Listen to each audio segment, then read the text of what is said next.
Good afternoon. I'm Dee Knutson, the City Councilor, and I'd like to open our informational for September 10th. And thank you for being with us once again. First of all, Denise Tucker from our staff will provide a City Council staff report. Good afternoon. First off, we'd like to let you know that since our go-live date of September 4th with our Granicus program, our Internet access program, we have received 1,359 hits on our site. Also, in our Granicus newsletter, and I do have a copy of it if you'd like to see it, there is a news article in there about the Sioux Falls program. And as a reminder, also, the Breakfast Club meeting is on Wednesday, September 9th at Leonardo's. Thank you. Thank you, Denise. Denise, do you know what the topic is for Breakfast Club this week? I have not heard yet. No, ma'am. That's with Ken McFarland and the county. Thank you. For the mayor's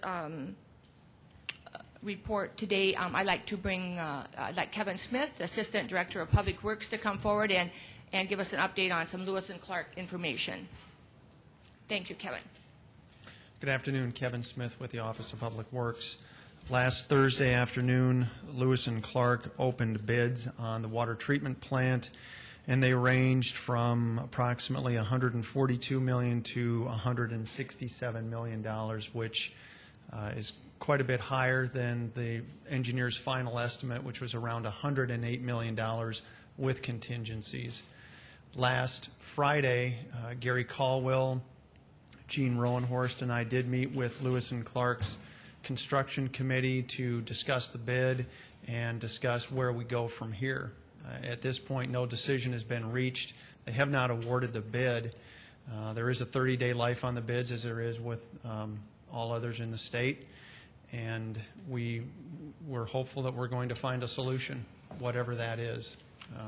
There hasn't been anything recommended to this point. We will be meeting with them again, I believe, on the 17th of September, and as we learn more about this, we'll bring it forward to you. But I think it's probably the understatement of the year to say we were disappointed in the way the bids came in. Any questions for Kevin? Councilor Costello? Kevin, could you give me those numbers again? It was 142 was the low? Yes. 142 was the low. The next low was 146 million. Third was 152 million. And the high bid was 167 million. And in the budget was at 108 million with all the contingencies? That was the engineer's final estimate, yes, 108 with contingencies. So if there's no savings found, how much of that increase is attributable directly to us? That has not been determined, Pat. Is that because that formula is in the middle of being renegotiated, or how did? Well, there was a certain clause in the prepayment agreement about if the bids were above 125% of the engineer's estimate, money had to go towards construction of the transmission line. But, you know, realistically, the issue is cash flow, whether or not the bid can be awarded, and if Lewis and Clark can indeed make this work. And certainly we're an active participant in those discussions, and you know how much time we spent going through the bonding process, and we'll just get information back to you when we have it. Any idea in the estimates of that? Well, like I said, the bids are only good for 30 days, so it's got to be in the very near future. Okay, thank you. Councilor Bendica? Kevin, have the architects or the engineers gone through and given a recap on why they think their estimates were so horribly inefficient, frankly? The answer I was given was a cumulative effect of many things, including scarcity of labor, material costs, and other things. And that is the best answer I've been given. I'm not saying that's a good answer, Gerald. That's just the one that I was given. You're right about the not a good answer, and I'm sure that we'll pursue a better one before we make any final conclusion on this. Absolutely. Councilor Jameson? Well, we received an email, I think, addressed some of those issues that Gerald was referring to, and scarcity of labor seemed to be, and remoteness of the site were listed as two of those things. Have those been factors in any other job in this area? I would say that given the location of this site, just north of the city of Vermillion, it's close to, it's within 70 miles of major population centers, including Sioux City and Sioux Falls. And the contractors that bid on this are the low bidders from Wisconsin, and there are bidders from Atlanta, Georgia, and elsewhere from outside the region. So if those numbers were coming from locals, maybe I would believe it a little bit more, but I'm still struggling personally with seeing a bid come in that high. I realize it's a huge contract, but I'm surprised there weren't some local, somebody from Omaha or somebody like that that didn't bid on that. I don't know how the prime contractors had their subcontracts structured, but my guess is that there were a lot of local, quote-unquote, subcontractors involved in the bidding as well that went into the pricing. So it isn't all on the shoulders of the prime contractor. It would have been what bids they would have gotten from their subs as well. Thank you. Any other questions for Kevin Smith? Thank you very much. We'll look forward to an update in the near future from you when you have more information, hopefully better information to share with us. I hope so too. Thank you. Thank you. Let's just run through our committee reports, please, and we'll start with audit. Councilor Kavanaugh. Fiscal Committee, Councilor Costello. Land Use Committee, Councilor Jameson. No report. Public Services Committee, Councilor Stagers on campaign finance, first of all. Well, we're going to try to have our last meeting a week from today, September 17th at 3 o'clock. So any of you that never attended a campaign reform meeting, come. This is the last time. And then shortly thereafter, let me mention, too, that we will have an ordinance presented to the City Council to consider. And you decided on 3 o'clock as opposed to maybe 5 o'clock? Yeah, I guess 3 o'clock at this time. All right, thank you. We had discussed the possibility of changing our time for next week. And then also on the public services area, Councilor Brown, do you have anything to share with us? Just that we'll be meeting at 5 o'clock immediately following this meeting in the overflow room. Okay, thank you. The open discussion by City Council, first of all, where we have our library report. Any open discussion items from any of you? I have a few just very quick things I'd like to mention and have you start thinking of a little bit more about. Okay. Yes, Councilor Costello. Gene, during the budget process, the CIP, back on the CIP budget, the CIP committee regularly meets and formulates their list of projects and then determine which ones will recommend to be funded.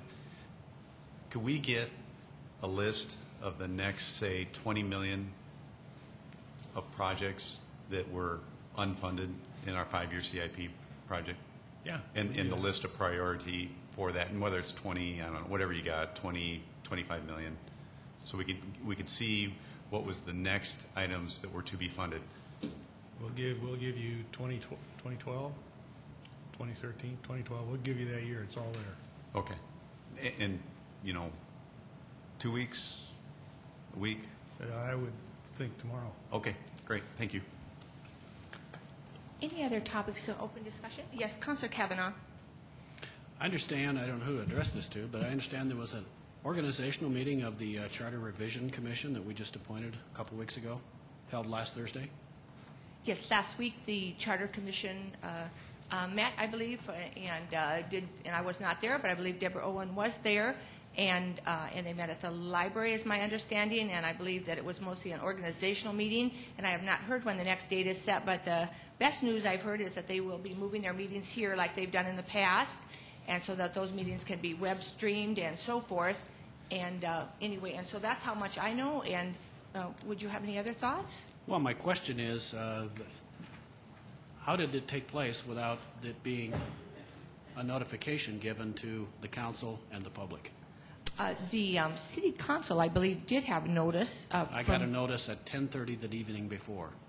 Okay, and I guess that's probably when I got notice too.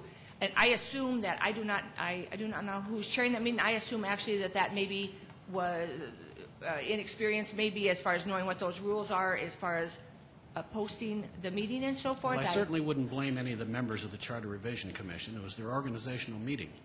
They didn't call it. I wonder who called it. And again, my question is, how can something that important be missed with a commission that is so critical? They're taking a look at amendments to our charter, for crying out loud. Kevin, I'm not, or Councilor Kevin, I'm not speaking for them. And again, assume that the chairperson of that new group, which is a very new group, that some of those people on that list, I don't even know myself. That I mean, I doubt that it was intentional on their part. But I too favor full disclosure, open government, and so forth. So I hear your comments, and I'm sure that it will not happen again. Well, if I could just, one more time. I'm not criticizing any member of that commission. I don't hold them responsible for it. My question is, who organized this? What staff person dropped the ball? Okay. Is there anyone in the audience from a director's standpoint that can add anything to this? I can address that. Okay, thank you. It was organized through the city attorney's office. When it was determined that proper notice hadn't been given, it was decided to go ahead and just organize to the extent of setting up dates to meet and talking about what sort of notice they want for the actual meetings that go forward and what they talked about. And I'm sorry, I was not at the meeting, but what was discussed was the possibility of actually doing press releases, getting on the council agenda, those sorts of things. So this is a commission that wants public participation, and they want as much as they can get. So, yeah, it should have been noticed, and when it realized it wasn't, they just went ahead to organize and do nothing further. And Gary, do you know, did they set a date for their next meeting? So they have set several dates. I've not seen those yet, but I'm supposed to be getting those, and we'll make sure. All right, and then we will make that very public on the website. And again, I understand your comments, Councilor Kavanaugh, and I do think that that committee will be meeting regularly, and we will know when they're meeting, and they will meet here. And then I really do encourage us to start thinking of ideas where we have suggestions for improving the charter, because the last time that group met, and it is a very important topic, I totally agree with you, Councilor Kavanaugh, on that, is that I went to really quite a few of those meetings, and wow, there was just almost no citizens that showed up. The press didn't even attend, and it was like kind of really unfortunate, I think, because it's such an important topic. So thank you for your information, both of you. Madam Chair? Yes? Yes, I do have in my schedule book that the meeting of the Charter Revision Commission will be at 3:30 p.m. on September 27th. On what date did you say? September 27th at 3:30 p.m., which is a Thursday.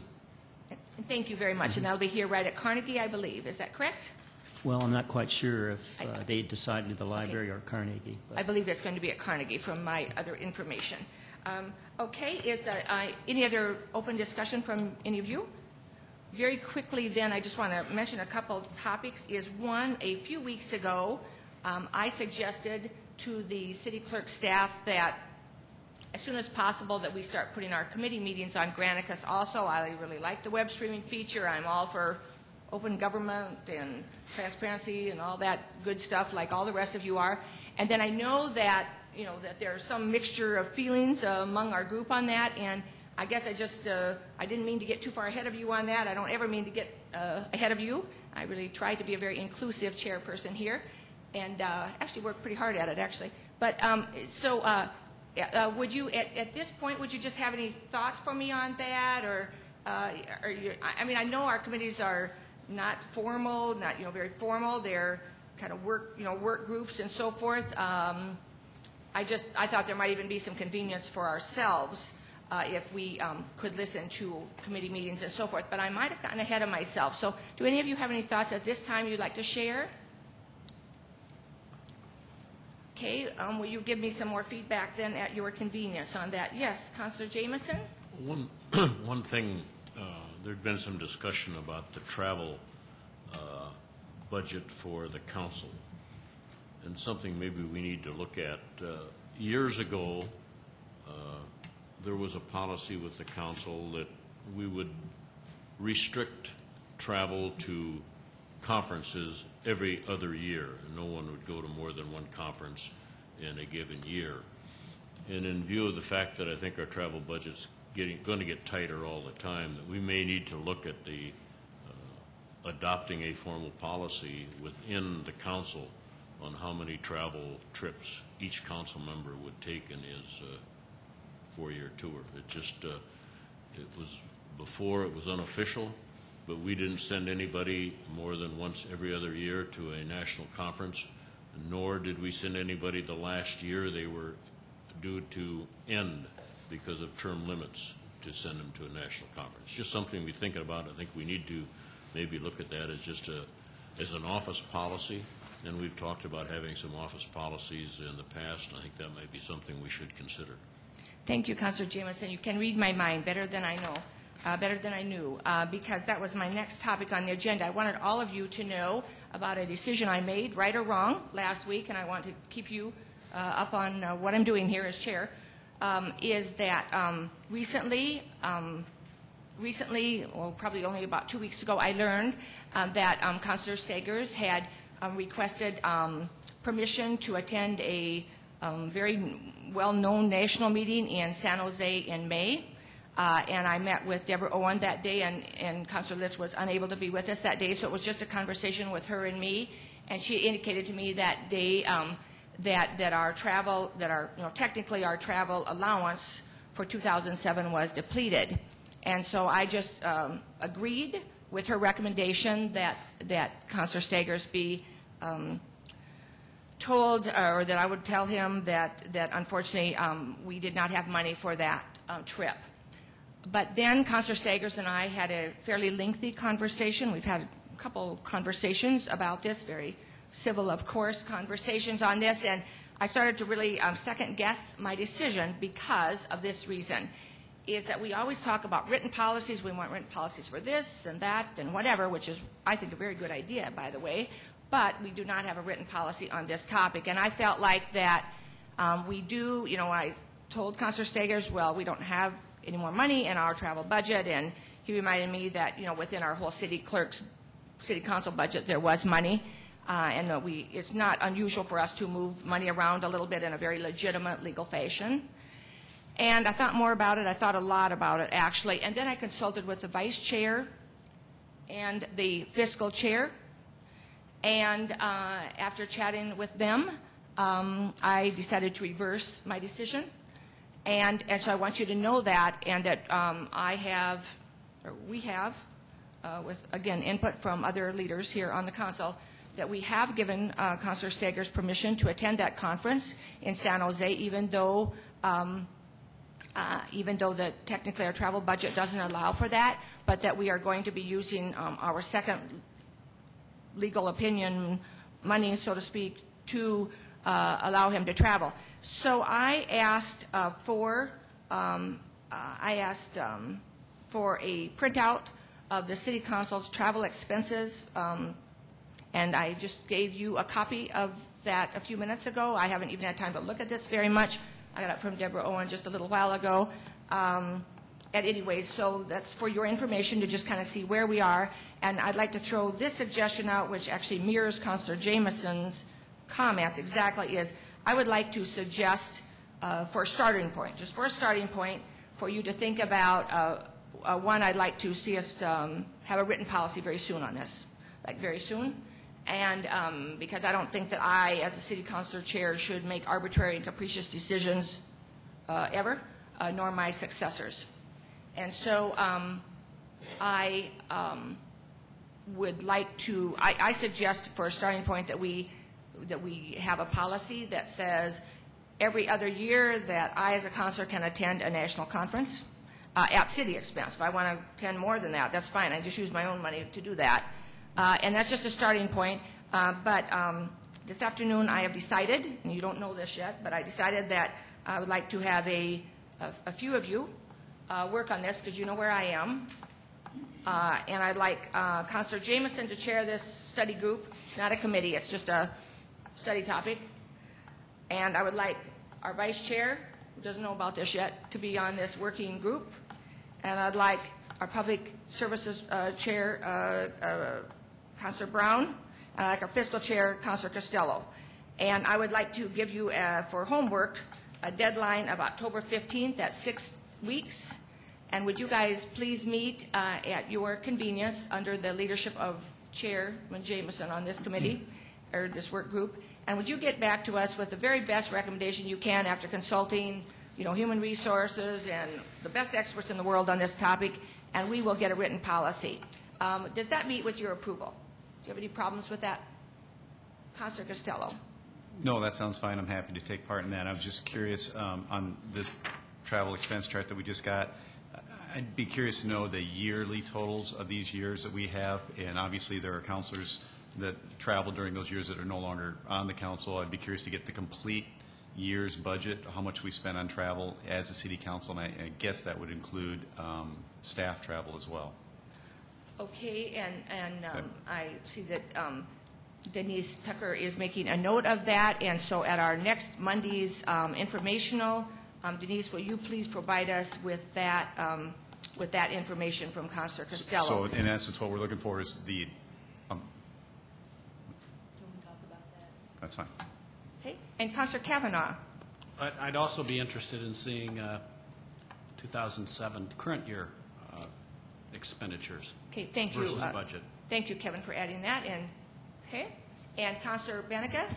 My only question was the policy that Bob talked about previously, was that ever rescinded? I think it was just an unwritten one. It was never a written policy. It was just an agreement that we unofficially made just to kind of regulate the travel costs. That's fine. I just thought that was a good starting point if, in fact, it was not rescinded or, in fact, could be used as a beginning conversation. Yes, there was not a written policy on it. It was just a mutual agreement. I think Kevin remembers part of that, too, is from...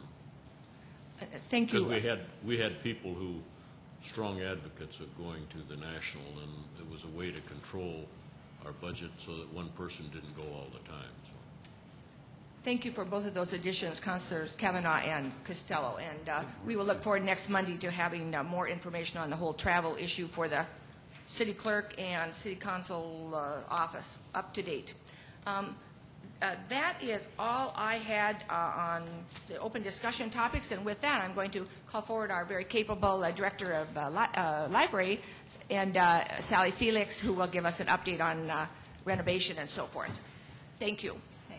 Good afternoon. Again, Sally Felix, Siouxland Libraries, and thank you very much for giving us some time today to give you a preview of the main library design. The architects for the project are with us today, and they're going to do the bulk of the presentation. And we do have folks from FEH and Associates, a design firm from Des Moines, Iowa, and they also have an office in Sioux City. And Bob Winkles from the Winkles Group is our local architect, and Bob is with us today, too. I also want to recognize Dr. Marcy Moran, who's our library board president, and she is with us today, too. I had occasion this afternoon to talk a little bit with the mayor about this and reminded him or kind of brought, I guess, back to his memory the year that you folks first started talking about a main library and expansion and renovation, and that was 1998. And the idea at that time was that you would be looking at possibly renovating the Coliseum building for a main library. And for a variety of reasons, that didn't happen, and then you all went through a process that involved a considerable amount of public input and public hearings, and I know there are folks in the room who were involved in that process. So here we are in 2007, and we are moving forward on this. I think that, Tammy, can you? Just to remind folks, or really perhaps to tell you the first time, the kinds of things that the people said they were looking for in a main library, wherever that main library happened to be. They wanted something that was safe, inviting, accessible, a library that could accommodate a variety of needs of our diverse population. More technology and computers. They also wanted quiet areas to read and study. They wanted meeting rooms. They wanted a place for public art. You got to switch on to the next one. Very important concern for people was safety and security, and that was certainly outside the building and inside as well. They wanted it to be comfortable and inviting, a place that people would come to, what we call as a destination point, that they actually would want to come to the library just for the library. And they wanted a very lively and interesting children's area, and they wanted more parking. I hope that our design is true to what the citizens said they wanted back in 2000 and 2001. And at this point, I am going to turn the presentation over to Denny Sharp from FEH Associates. Good evening. We're really excited to be here tonight to share this project with you. My part in the presentation is just to give you a little background information about where we've been. We started gathering background information on this early part of the year, developed AutoCAD drawings of the existing building, did an inventory of all of the furniture, equipment, staff positions that's in the existing library now. So we had a good understanding of what your current situation is. We also did an evaluation of the existing building. So that was all background information, so we had a good tools to start our planning process with. Once that was completed, we went through a whole series of meetings with library staff and city staff to identify the needs and the goals and objectives for this project. And all that information was reduced to a written program document that defined all of the spaces in the building, the sizes of those spaces, which spaces needed to be next to each other in terms of relationships. And that became our document from which we developed conceptual designs.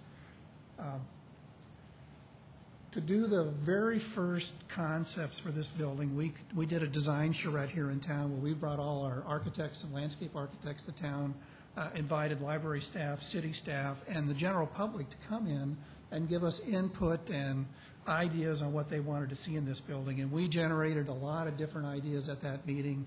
We got a lot of very good input from the community on what they liked and didn't like and what they saw that they thought would work best for them. And the photographs that you're seeing in front of you now are some pictures that were taken at that charrette process. At that process, from those many ideas, we kind of narrowed down the field to one or two to proceed further. So from that point forward, we started working primarily with library staff and city staff to refine and fine-tune that design. And it went through many, many iterations of floor plan development and furniture layout in the building. And what we're going to show you tonight is a design that has been fine-tuned and adjusted and tweaked many times. And we're really excited about where we ended up. We had a lot of very good input from a lot of people. It's been a very intensive process, and we're to the point now where we want to get this moving forward so we can, in fact, finish the design this year, get the project bid right after the first of the year, and get it under construction in the spring. So with me tonight is Ed Storm. Ed's going to walk you through the actual plan for the building. Ed? Good afternoon.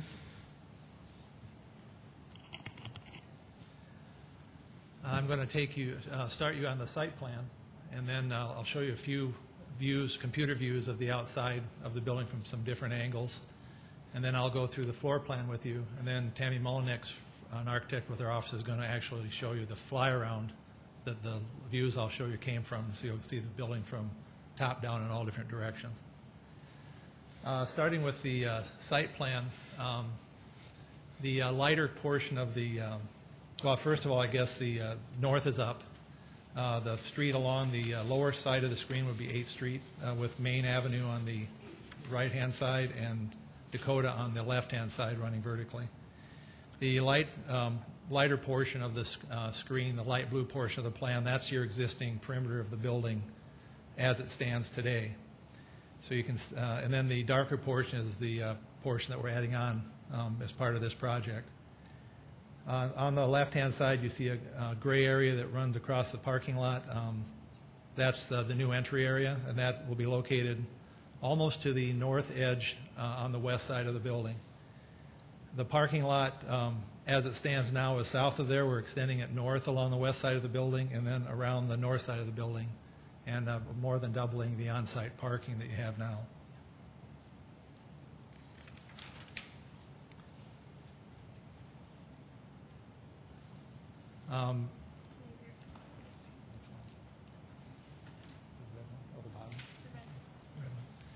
Okay, this is the view of the building from the Dakota side at the main entry. You'll notice we have a flag shown and then a ground sign that says library on it. That'll identify it from the street and pedestrians walking up the sidewalk. Also, currently you have 2 entries into the library under the new plan, and I'll identify that more when we get to the floor plan. You have 1 entry, which should increase or better the security. And then also the entry has a higher roof area with glass around it. The raised roof will give it identity from the street, showing where the entry is going to be. And the glass around it lets quite a bit of light into the building.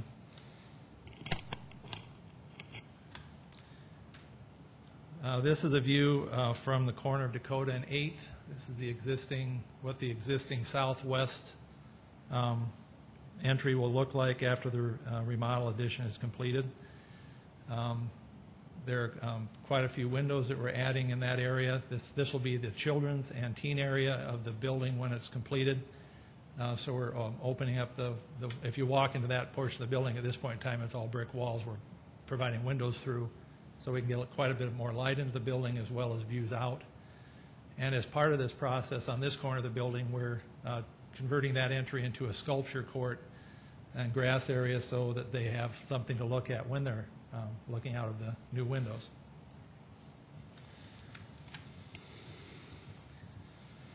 This is the south east entry as it will look after the addition and remodel is completed. This is becomes actually a reading room for the project, and is very well lit. It also acts as a point of interest from traffic at the main and 8th Street corner of the building, and really dresses up this corner.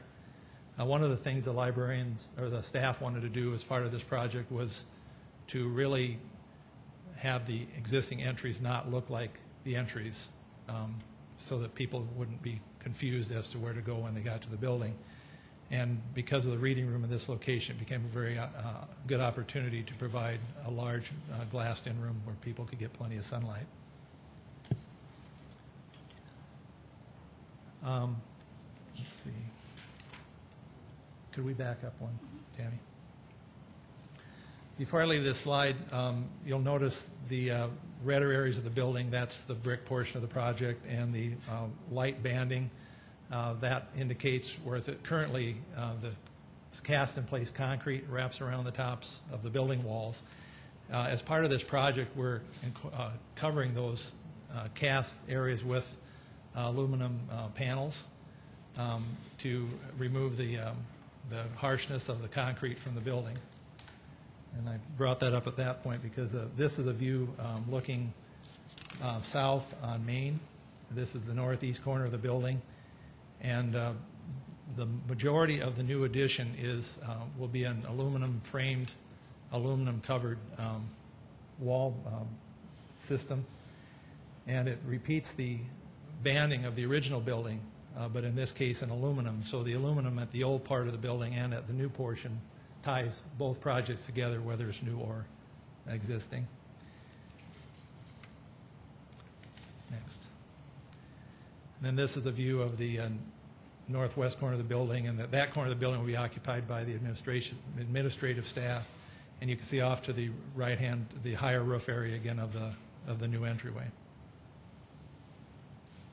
And then that brings us back to the entryway again. This is the building floor plan. I'll use the cursor to describe some of the things I'm going to talk about here. Oops. Okay. Starting where you would enter the building on the west, The cursor is indicating the entry to the building. We'll have a book drop off to the north side there before you enter the building. And as you enter the square there with the information kiosk at the center, that's the higher portion of the roof that will indicate where the entry of the building is from the outside. If you proceed east from there and you actually go through the security gates, you enter the main pathway or the main entry lobby into the building. There's actually 3 circulation pathways that I'll talk about. This is the first one, which brings you into the building through the sunlighted lobby and then into the area east of that takes you through, that provides express checkout areas, new book areas, and then is punctuated on the east end with a fireplace that acts as a focal point to draw you through the new lobby. Over the fireplace area and over the express checkout will be skylights taken through the existing roof that's there to again bring sunlight into that area. So we've got quite a bit of sunlight introduced, and that acts as your first circulation point. Off of that area, as you enter the vestibule, you'll have the new meeting rooms to the north and new public restrooms to the south.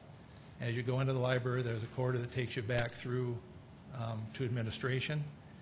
On the north, express checkout with the circulation desk on the north side of that area and information services desk on the south side, and then the new books area and a reading area with a skylit fireplace. This path basically connects you from the outside of the building to the inside. The second main circulation spline is this vertical north-south pathway that takes you from the main entry down to the teen area of the building with the adult stacks on the east side, or right-hand side of your picture, and the children's area on the left-hand side.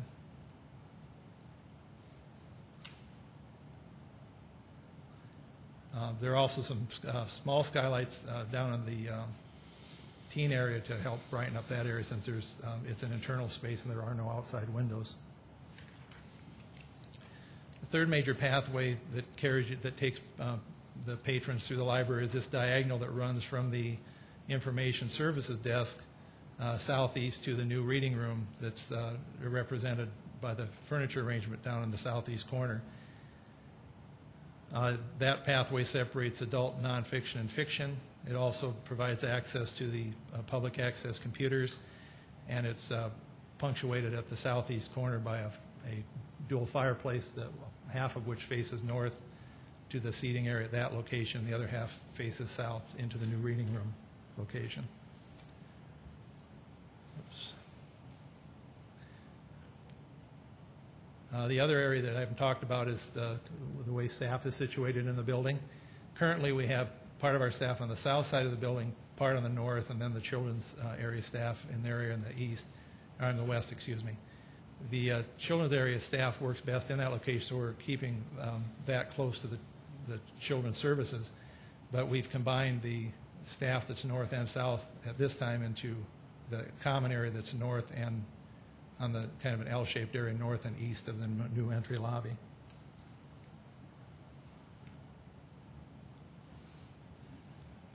The other item I'd like to mention, I guess, is in order to help make the electrical and data portion of the building flexible, we're actually raising with an access flooring or raised flooring area, most of the existing floor area of the existing building, so that they have there'll be about a 2-inch space underneath the floor, so they can move and remove and relocate data lines and electrical lines as they need to.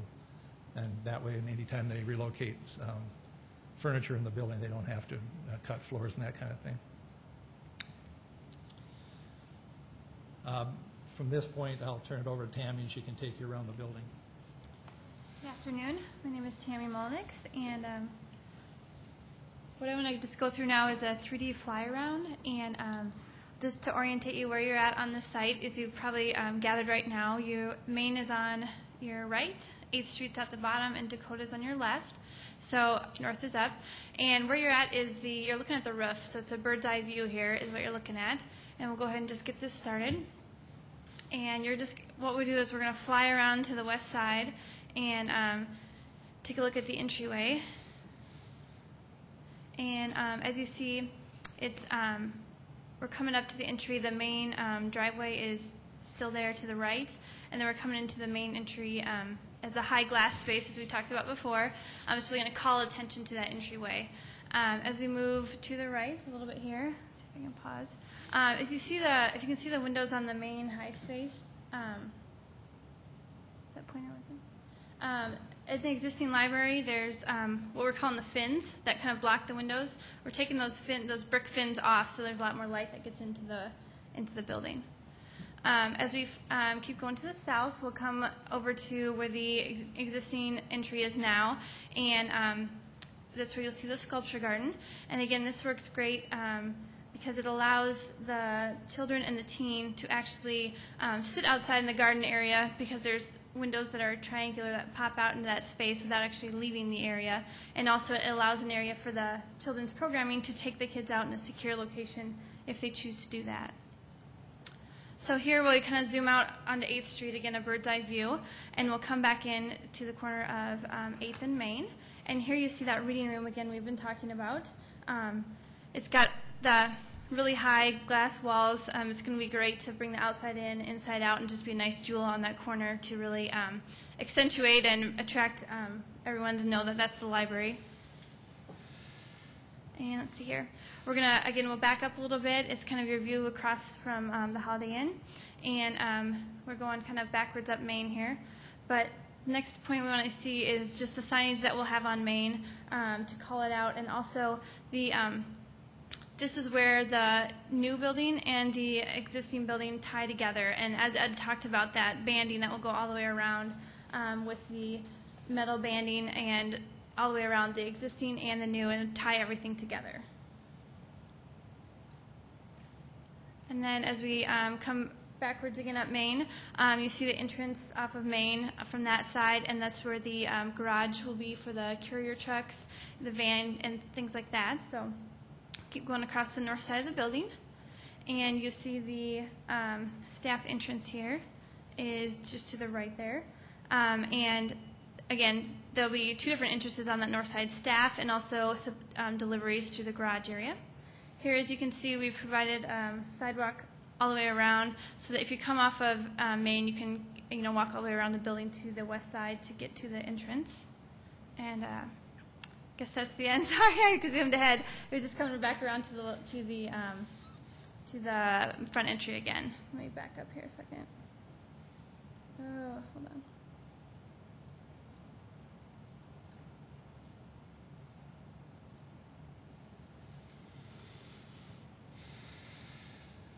Love technology when it works, right?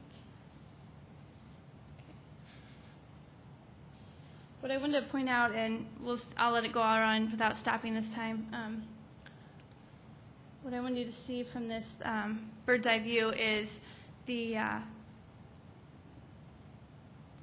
skylights that Ed talked about. There's 4 of them in here, and then that are going to be punctuated into the building to, again, bring more light in, just making a more inviting space. And then also shown on that roof plan are the mechanical penthouses. There are 4 existing. We'll be adding 1 more just to take care of the mechanical space that we need for the room. So we started back at the beginning here. Again, signage that will be on Dakota Avenue. And we'll delineate that pedestrian path so everyone knows that's the entrance to the library. Again, and we'll call it out.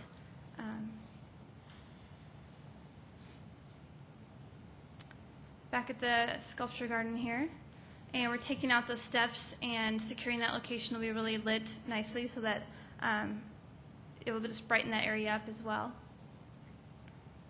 Coming back into the corner of 8th and Main, again, just seeing that jewel in that corner. Kind of marries the inside and the outside together. And again, you can see on this west side of the building, we're taking those fins off, what we're calling the fins, so you let more light into that main high space that's existing there. And back up to the north end of the building, and around the north side, you see the staff entry, the entry for deliveries. And then here's the entrance off of Dakota, that we will add to the north. We're extending to the north, as you saw in the site plan, so we'll have more parking spaces. And here we come around to the front entry again. This is what you look at as you're going to walk into the building, and then we'll zoom back out just to kind of orientate you around the building. The one thing I did forget to mention, the meeting rooms have a higher ceiling, so there's will be some clear story lighting. It's like higher light or higher windows up in the side walls of the meeting room to add more light and air into that area.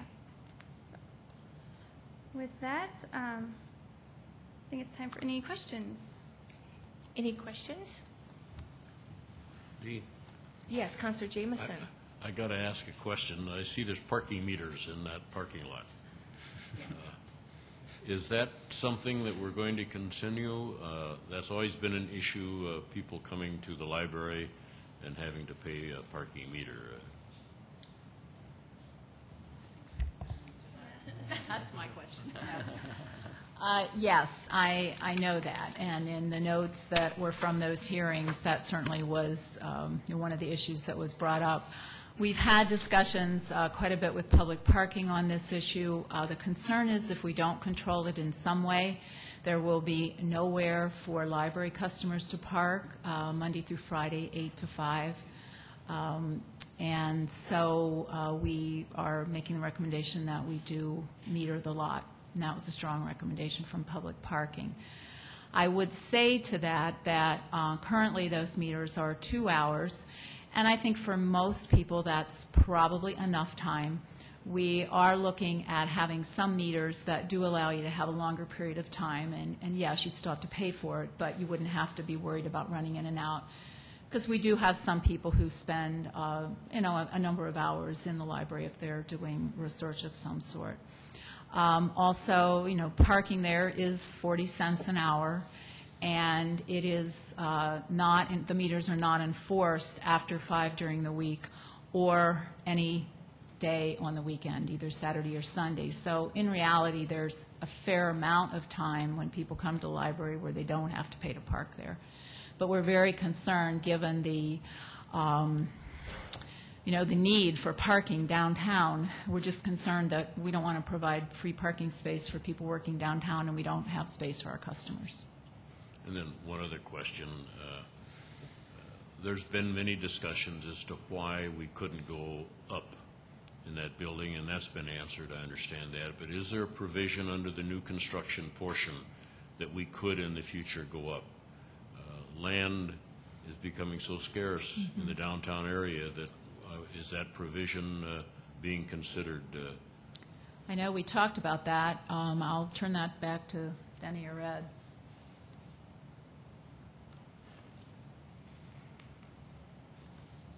We haven't allowed for that. If that's a concern, we sure could.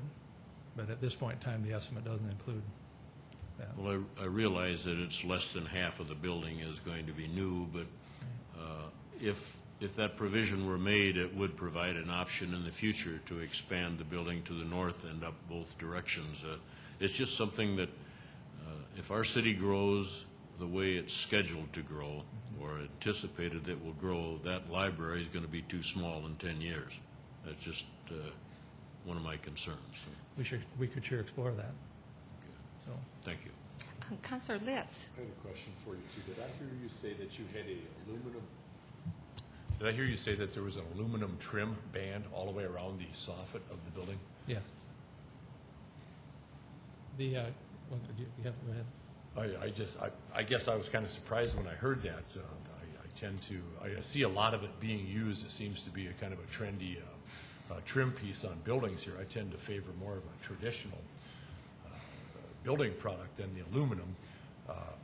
Is this aluminum going to oxidize, let's say, in 10 years and turn white on the outside of that building? No, it's like a 20-year guaranteed paint finish, but it's a metallic type paint. So it's a paint, not a piece of aluminum that's actually on there? No, it has a color to it. So it's a very light off-white color. So it's aluminum with a coating on it. Yes. Is that correct? I see. Very good. Thank you. Any other questions on the library renovation? Thank you very much, all of you who provided that presentation. Again, for those who are watching on Channel 16 today on September 10th, I'd like to remind you that the library will have an open house to discuss its renovation plans today from 5 to 7 p.m. And so please stop over if you're downtown and can do that. A couple other things I thought about during that presentation is on Wednesday at 1:30 at Kaladi's on Minnesota Avenue, I'm planning to meet with Jesse DeWitt from AOK Sanitary. When I came to work today, I hadn't heard back from him to say, does that time work for sure, so you might want to double check with me. But he had been trying several times since his presentation to connect with me and find a time that would work. And so I said, hey, what about Kaladi's 1:30 Wednesday? And so just know if any of you are interested in that, just double check to make sure I'm there, and I'd be happy to have you join me. See. Oh, another thing I wanted to tell you is I had lunch with the mayor today, and I visited about lots of different topics, and I just want to reassure all of you that he actually would really wishes to communicate well with all of you, and he and his department heads are clearly trying hard to communicate with us, and I know different people communicate in different ways, and I understand that, and sometimes there's unfortunate misunderstandings, but he just wanted me, he couldn't be here today, he wanted me to remind all of you that he is accessible 24 hours a day. I don't usually call him in the night, but I called him at 10 after 9 last night and talked a half hour on an issue, and I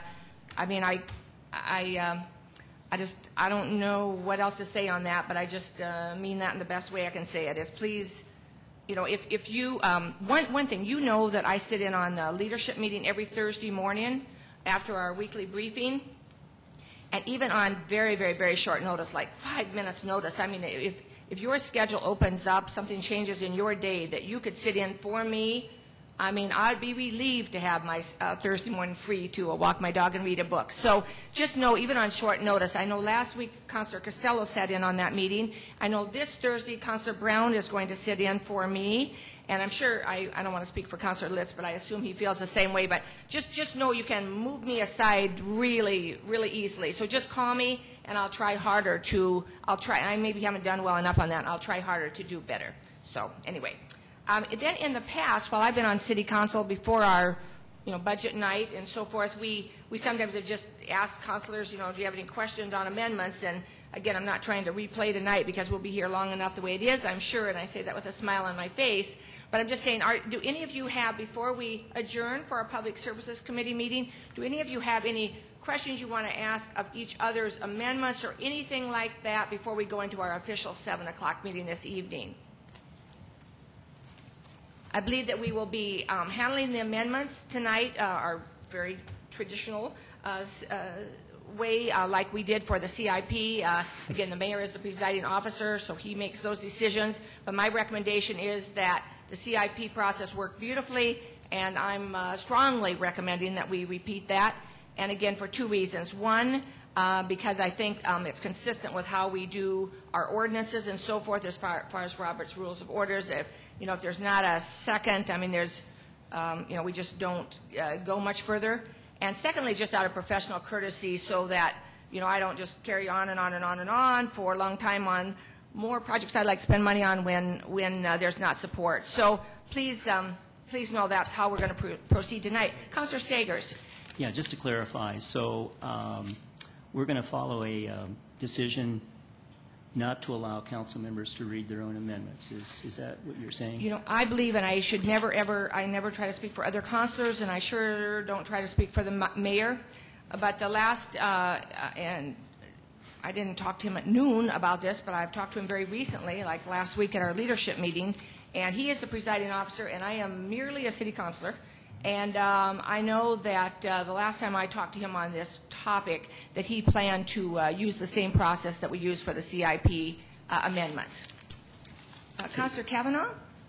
Well, while we're on the subject, I wouldn't have any particular problem with any council member reading their amendments, as long as they read their amendments as they're printed on the sheet that was submitted without editorializing, without debating before a motion is placed on the floor.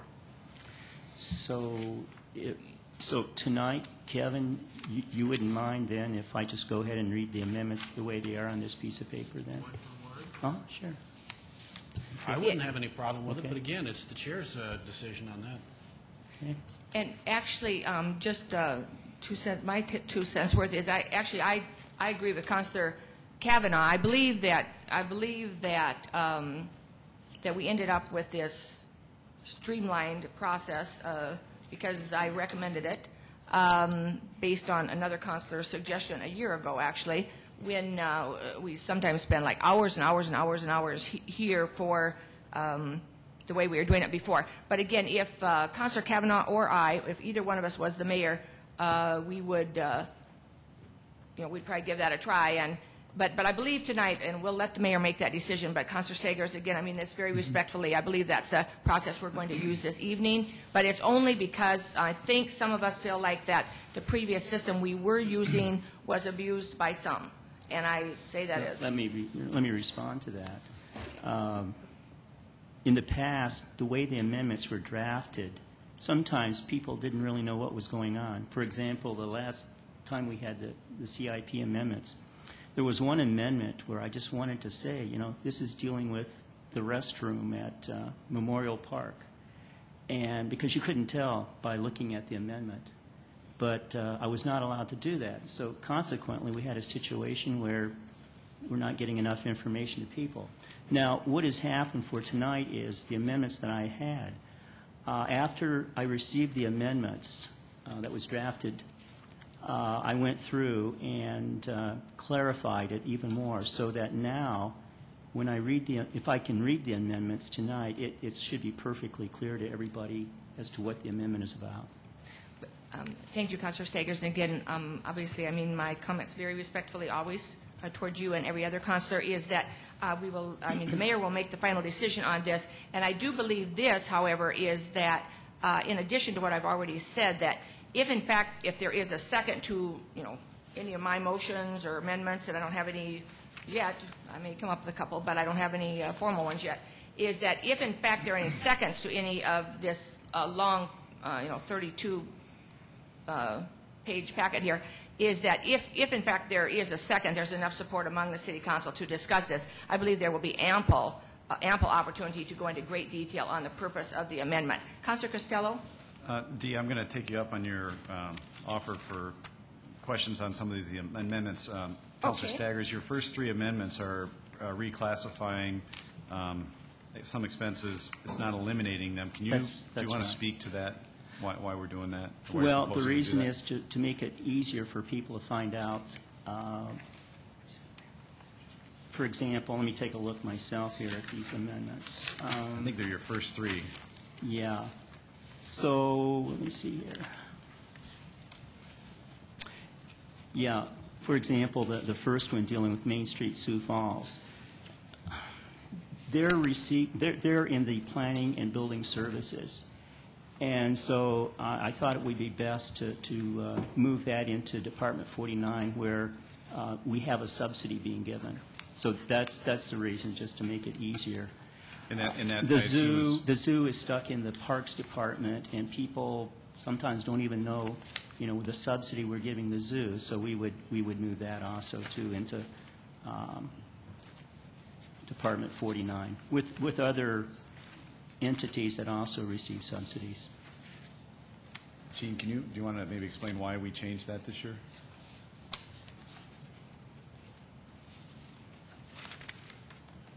Gene Roanhorse, Director of Finance. I don't recall where they were last year. Again, I don't know if they were all in general government, which I think is what you're referring to. We have to put those particular activities in the accounts that they most closely resemble. And things like the zoo clearly goes under Parks and Recreation. Things like Main Street, Sioux Falls, the CVB. These are primarily economic development type activities, and they fit under the Planning Department office. If you'll note, on your summary of the budget on page 10, there is a breakout in there of the CVB in particular. So we'd be flying in the face of GFOA and our governmental standards. We're going to have to report them there anyhow. So it would seem inconsistent to have a document that is being used here that did not comply with accounting standards and classification standards. let me just ask the question then. In the Department 49 with all the subsidies, we do have the museum put in there. We also have the transit put in there too. And so that was part of the reason why I felt this would be very appropriate to put all the subsidies that that different departments or different entities are getting into one area. So it's very, very clear to everybody as to, who we're subsidizing. Well, if you want to know who's being subsidized, we provide a separate listing of those. We did last year. I don't recall if there's one in our packet this year of all of those kinds of contracts, and we'll be happy to do that again.